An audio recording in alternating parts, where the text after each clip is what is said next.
Alors voici le résumé de ce qui s'est dit à la keynote Apple, nommée California Streaming. Donc résumé concocté par frandroid.com.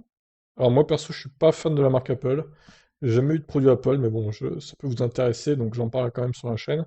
Pensez à vous abonner si ça vous intéresse. Alors ça a commencé à 19h14 précisément avec un nouvel iPad. Apple présente aussi un nouvel iPad, meilleur appareil photo, puce A13 Bionic à un prix de 400$, avec un stockage minimal de 64 Go. Les précommandes démarrent aujourd'hui, pour une disponibilité la semaine prochaine. Comptez aussi sur une compatibilité avec le stylet Apple Pencil et l'affichage True Tone pour un meilleur confort sur l'écran 10,2 pouces. Pour les appels vidéo, la caméra selfie se dote d'un objectif ultra grand angle qui permet de profiter de l'option Center Stage pour détecter automatiquement les mouvements de l'utilisateur et le garder dans le cadre. iPad mini a été annoncé aussi. Apple met en avant la compatibilité 5G et le port USB-C. L'Apple Pencil de deuxième génération est aussi de la partie. Alors, le prix en dollars de l'iPad mini. 499, plus cher que le gros du coup. Ah, parce que le gros n'a pas la 5G, je crois que c'est ça. La diff. Son format tout petit devrait continuer à attirer beaucoup de monde. Dans Dans un extrait de la vidéo promotionnelle, on voit un acteur ranger la tablette dans sa poche, par exemple. Ouais, donc c'est un peu un smartphone sans en être un, en fait. Donc l'image en gros, là. Un choix de couleur assez étoffé, on va dire. Bon, les caractéristiques n'ont pas l'air folle, hein, notamment au niveau de l'appareil photo.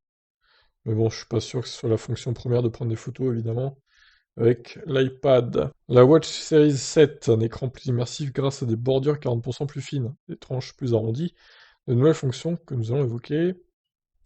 Donc elle résiste à la poussière désormais et profite de finitions plus robustes. Côté fonction, vous avez une expérience mieux pensée, les messages s'affichent mieux, et vous avez même accès à un clavier complet pour y répondre. Eh ben, tous les capteurs d'activité sont toujours au rendez-vous, tandis que les cadrans se diversifient pour afficher toujours mieux les informations. Par ailleurs, la charge devient plus rapide, 33% plus efficace que sur la Series 6. Donc la photo en question, concernant les caractéristiques de cette montre, on va élargir un peu la vidéo, voilà, tac, et recentrer ça. Donc pratique hein, pour ceux qui font du vélo ou du sport, de la course, etc. Donc le prix 400$. Disponible cet automne. Notez que le service de coaching Sportif Fitness Plus va débarquer dans plus de pays dont la France, avec des entraînements qui restent en anglais, mais qui seront sous-titrés. L'iPhone 13 présenté à 19h40 donc. iPhone 13 et iPhone 13 mini. Pour le moment, Apple s'attarde sur l'iPhone 13 et l'iPhone 13 mini. Ce sont les mêmes téléphones avec le même design et comme leur nom l'indique, des tailles différentes. Logique. L'écran a été peaufiné pour offrir plus de luminosité, notamment sur les contenus HDR, des couleurs plus précises, tout en atteignant une meilleure efficacité énergétique, le tout avec une batterie plus grande. Alors, qu'est-ce que c'est que les nits? C'est pour la luminosité peut-être? Je ne sais pas, je vous avoue que je vous pose la question là. Savez-vous ce que c'est? Dites-moi en commentaire. J'ai jamais vu ça pour d'autres téléphones, donc je sais pas. Évidemment, Apple intègre une nouvelle puce A15 pour booster ses nouveaux iPhones. Le SoC promet d'être 50% plus rapide que la concurrence sur le CPU et 30% sur le GPU. Il embarque 15 milliards de transistors et s'appuie sur 6 cœurs, dont 2 dédiés aux tâches haute performance. Ok, voilà pour les caractéristiques. Les iPhone 13 et 13 mini se dotent notamment d'un meilleur ultra grand angle à l'arrière, 12 mégapixels, mais plus impressionnant encore, Apple propose un mode cinématique qui permet de profiter d'une très grande qualité d'enregistrement vidéo, grâce à de puissants algorithmes qui savent gérer automatiquement les changements de focale en fonction de ce qui se passe dans la scène immortalisée. Pas mal, à tester, à tester. Alors la batterie, sans donner les détails techniques, sur la batterie, Apple promet des autonomies renforcées sur les iPhone 13 et iPhone 13 mini. La marque explique que cela est surtout dû à des optimisations logicielles et des algorithmes. Alors il tiendrait... Ah, attendez, on va zoomer là.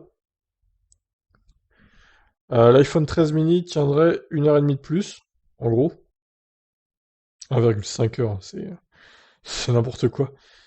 2h30 donc pour l'iPhone 13 de plus que l'iPhone 12. Alors c'est le point faible, hein, l'autonomie par rapport à la concurrence, c'est vrai. Donc là, effectivement, ils n'ont pas forcément augmenté la capacité de la batterie, mais apparemment, c'est mieux optimisé encore.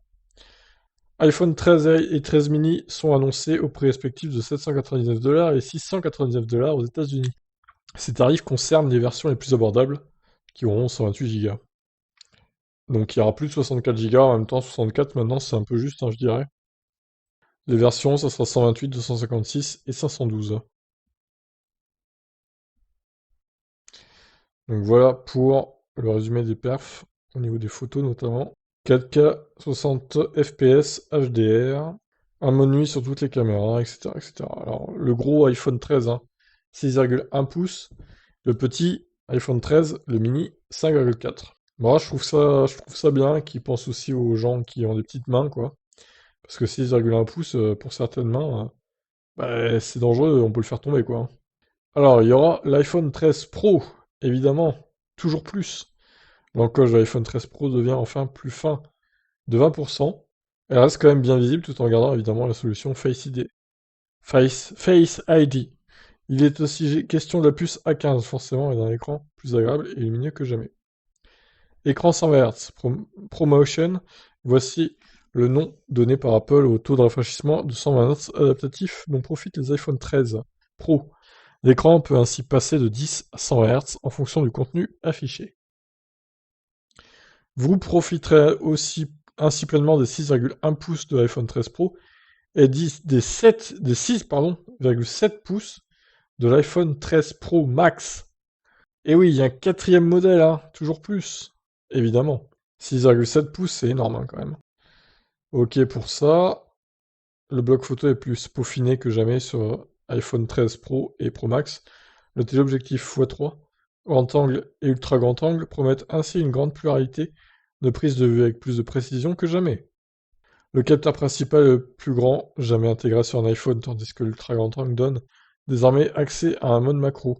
Globalement, tous les capteurs des iPhone 13 Pro veulent aussi exceller en faible luminosité. Très bien. En parallèle, la vidéo a aussi été mise à l'honneur sur ces modèles, avec un mode cinématique mieux exploité encore que sur les iPhone 13 classiques. Par ailleurs, même en plein enregistrement, les trois capteurs fonctionnent de concert et de manière complémentaire pour vous donner tous les outils nécessaires pour faire de beaux films. Grâce aux algorithmes, vous pouvez aussi changer la mise au point après avoir capturé une scène vidéo. Alors les prix évidemment, salés, hein, vous doutez bien. iPhone 13 Pro 999 $, juste en dessous des 1000, et le Pro Max 100 $ de plus. Vous pouvez les précommander vendredi prochain pour une disponibilité le 24 septembre. Et c'est presque fini donc. On s'en doutait déjà, les iPhone 13 et 13 Pro Max proposent une option à 1 TB de stockage, en plus des déclinaisons de 128, 256 et 512. Alors ils ont juste oublié le Pro là, hein, pour celui-là. C'est évidemment le Pro et le Pro Max hein, qui pourront avoir 1000 Go de stockage. C'est colossal hein, pour un smartphone. Qui met 1 TB de stockage dans son smartphone quand même hein. Faut être motivé. Hein. Et c'est donc terminé, cette conférence qui a vraiment duré 1h06, hein, parce que les premières présentations ont commencé à 19h14. Voilà pour ça. Bah écoutez, s'il y a des choses à rajouter, dites-moi en commentaire. Moi, comme je vous ai dit, hein, je suis pas fan, je suis pas un pro Apple. Moi, je suis plutôt coréen, genre Samsung et tout. Même Xiaomi, que j'aime bien aussi. Mais Apple, j'ai jamais eu. Bon, après, voilà, chacun choisit ses préférences, hein, ses marques préférées, on va dire. Mais le monde d'Apple, j'accroche pas trop. Après, voilà, je comprends qu'on aime parce que c'est vrai qu'ils font quand même du bon travail. Et je dirais aussi que les prix ont un peu baissé hein, par rapport aux autres iPhones. Hein. Dites-moi en commentaire si c'est le cas ou pas. Ça me paraît un peu moins cher que d'habitude. Bon. Eh ben sur ce, je vous laisse. Bye bye.